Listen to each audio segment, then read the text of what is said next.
தேவன் தன்னுடைய மனைவி சகா கிட்ட எனக்கு சப்த ரிஷிகளின் மனைவியோட வாழணும்னு ஆசையா இருக்கு அப்படின்னு சொல்றாரு.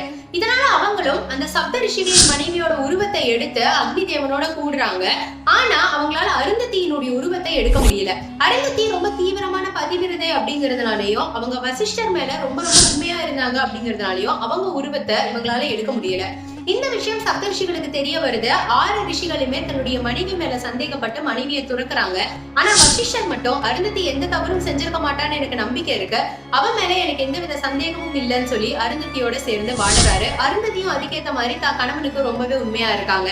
அருந்ததியும் வசிஷ்டரும் இப்பேற்பட்ட அழகான கப்பல் அப்படிங்கறதுனாலதான் இவங்க 2 பேரையும் ஒரு எக்ஸாம்பிளா வச்சு திருமண சடங்குகள்ல கல்யாணம் ஆனதுக்கு அப்புறமா மாப்பிள்ளை பெண்ணை வெளியே கூட்டிட்டு போய் அருந்ததி நட்சத்திரத்தை காமிக்கணும் அப்படிங்கிற அந்த சடங்கு உருவாக்குனாங்க. அருந்ததியையும் வசிஷ்டரையும் போல என்னென்னைக்கும் ஒத்துமையா நீங்க வாழணும் அப்படிங்கறத குறிப்பிட்ட விதமா தான் இந்த சடங்கு கல்யாணத்துல வைக்கப்பட்டது. இந்த மாதிரி இன்னும் நீங்க பல விஷயங்களை தெரிஞ்சுக்க மறக்காம நம்ம சேனலை சப்ஸ்கிரைப் பண்ணிக்கோங்க.